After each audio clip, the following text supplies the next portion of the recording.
My name is Ahmmad Hassan. This is Unit 2, Assignment 2, Long-Term Effects of Exercise.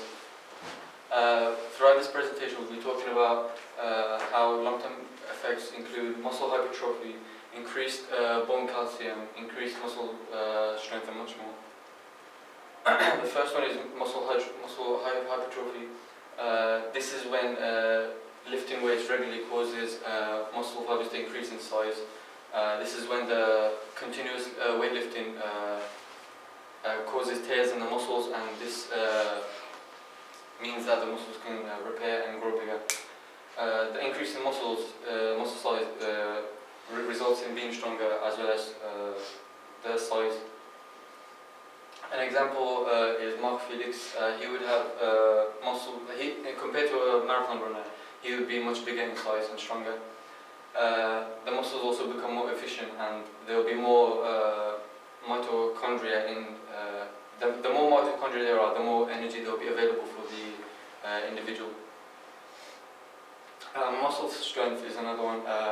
Through the weightlifting, as well as muscle hypertrophy, they get stronger as well. So as they carry on weightlifting, they can lift more and more as they go on.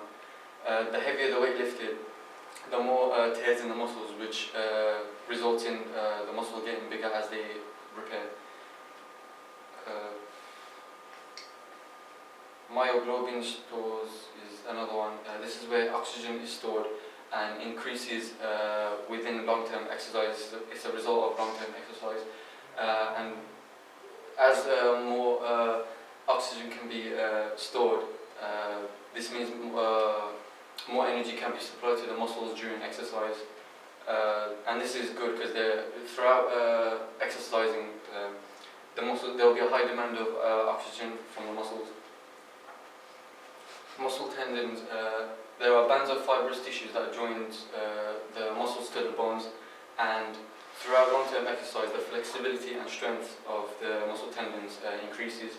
However, overuse of that can cause the tendons to wear, and it is advised by professionals to train certain hours a week and not to overtrain. An example is Andy Murray. He trains for a specific amount of time, which means that it benefits his body, but then again, he doesn't do it too much where he can injure himself. In order for his tendons to be strong and flexible for the match, it's required for him to train a certain amount. Another long-term effect of exercise is increased mitochondria.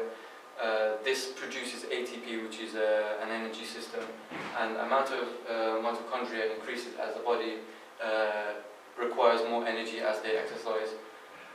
The storage will also increase as the body will need it, because the muscles will need more energy as they exercise. An example of this would be Usain Bolt, because the more exercise he does, the more mitochondria there is, and then that results in more energy for the muscles. There's an increase in bone calcium as well, which is how strong the bones are, which helps make the bones strong. When muscle hypertrophy occurs, calcium increases, and just like I said, the more calcium there is, the stronger the bones. Synovial fluid will also increase, and this produces a fluid which protects the cartilage and becomes thicker over time as it becomes thicker, which is the effect of long-term exercise, and it stops rubbing. It stops the bones from rubbing, which can cause discomfort. Increased hyaline cartilage is another long-term effect of exercise. This prevents joints from wearing and tearing, and also absorbs shocks and stops rubbings during a certain exercise that the individual is doing. And over time, from the long-term exercise, the cartilage also thickens.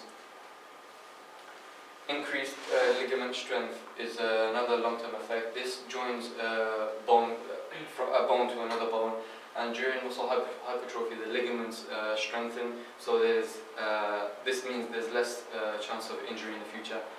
As well as that, it also allows more movement and resistance to fatigue when exercising. In terms of energy systems, a long-term effect is that there is an increase in aerobic and anaerobic enzymes.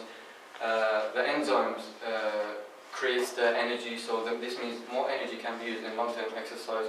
So that also means that they can last longer in the exercises without fatigue. There's also an increase in fats that are used as energy. The main source of energy in exercise is fat, but that's only in low intensity. In high intensity exercises, when the glycogen is finished, the fat replaces it and is used for energy. This also is an advantage because the individual can go on longer without fatigue. Trained athletes, such as Usain Bolt again, can use the greater amount of fat for energy compared to compared to a non-athlete. The use of fats for energy. There's an oily or thick substance that is found in the body, and the main source of energy during low intensity exercise, as stated before. This allows athletes to go on for a longer period of time, yet again, without getting tired. The cardiovascular side as an effect for long-term exercise includes higher blood pressure, which this means when they're exercising, the higher blood pressure supplies the muscles with more oxygen, so the muscles can carry on without getting tired.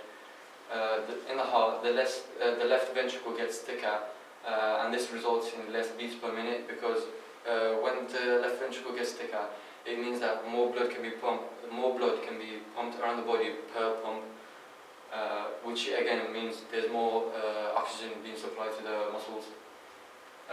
There's also a decreased resting heart rate because of the left ventricle becoming thicker. Capillarization is another long-term effect, and this basically means the network of capillaries will improve as they carry on exercising, and the more capillaries means that there's more blood flow, as well as this, it means that there's more efficient gaseous exchange. So the more efficient the gas exchange is, the more oxygen that can be supplied to the muscles, and the quicker the waste products can be taken out of the body. There's an increased blood volume as well. This means that the increased amount of blood pumped will result in more oxygen, so it's more energy for the muscles. There's up to a 20% increase in blood volume, which is the result of long-term exercise, and blood transportation around the body becomes more efficient. The resting blood volume means the heart pumps more blood with every beat. This is where I mentioned the left ventricle becoming thicker, and this overall means that the heart is healthier. In terms of aerobic fitness, the individual can perform better for a longer period of time because of the more oxygen being supplied to the muscles, which is oxygen, and as well as when the glycogen runs out, the fats take over as energy. And also another long-term effect is the ability to transport oxygen and nutrients will improve throughout the body as well. There's an improved recovery time as well. So for an athlete who doesn't do long-term exercises, they would normally take a longer period of time to recover compared to someone who does long-term activity. An effect of long-term activity is that the rest periods will be reduced. So after an exercise, the individual will take less time to get back to normal shape, and this is because the body reacts quicker and performs better. The respiratory system consists of the vital capacity being increased. This is the amount of air exhaled after breathing in deeply, and this increases as a result of long-term exercise. It's a result in it results in a faster removal of waste products as well, which is linked to the gases exchange. The respiratory muscles strengthen as well. So, for example, the diaphragm will strengthen, so more air can be inhaled per breath. So, the more air that can be inhaled means that more oxygen can be given to the muscles as energy. And this means that there's more efficient inhalation and exhalation. Oxygen diffusion also improves. So this means there's a greater amount of O2 that will go into the tissues of the capillaries, and this results in a better transportation of O2 and CO2. And that's all because of the capillaries and the increase in size as a long-term effect of exercise. And as stated, the oxygen diffusion rate will also increase. Thank you for listening.